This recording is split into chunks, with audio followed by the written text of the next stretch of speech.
গোটেই অনুষ্ঠানৰ অনুভৱটো কওক। আজি তিয়ক শাখা কবি সন্মিলনৰ যোগেদি যিটো অনুষ্ঠান হৈছে এইটো সঁচাকৈ আদৰণীয়। মই খুব সুখী আৰু তিয়ক ৰাইজে যি মৰম যাচিলে হয়তো জীৱনত মনত থাকিব। গতিকে সকলোলৈকে মোৰ কৃতজ্ঞতা জনাইছোঁ।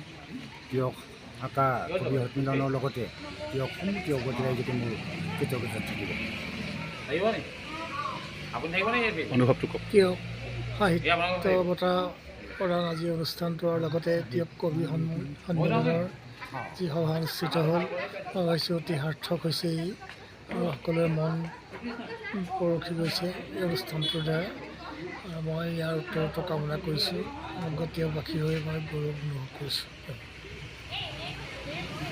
ক'বলৈ গ'লে আজি তিয়ক শাখা কবি সন্মিলনে যিটো অনুষ্ঠান অনুষ্ঠিত কৰা হৈছে ভাষাৰে বৰ্ণাব নোৱাৰে। ধন্যবাদ। প্ৰথমে মই তিয়ক কবি সন্মিলনৰ সভাপতি প্ৰমুখ্যে বিষয়ববীয়াসকলক ধন্যবাদ জ্ঞাপন কৰিছোঁ। আৰু দ্বিতীয়তে আমাৰ চন্দ্ৰকান্ত হাজৰিকা, স্বৰ্গীয় চন্দ্ৰকান্ত হাজৰিকা আৰু স্বৰ্গীয়া পুতুমণি হাজৰিকাৰ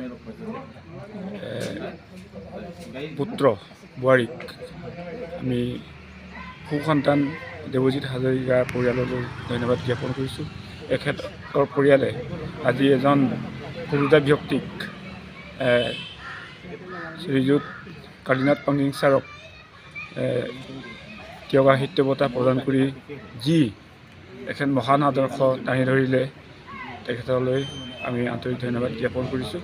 আৰু ভৱিষ্যতো কবি সন্মিলনে এনেকুৱা জাতীয় অনুষ্ঠানবিলাক পাৰ্যমানে আয়োজন কৰিবৰ কাৰণে মই বিনম্ৰ অনুৰোধ জনাইছোঁ।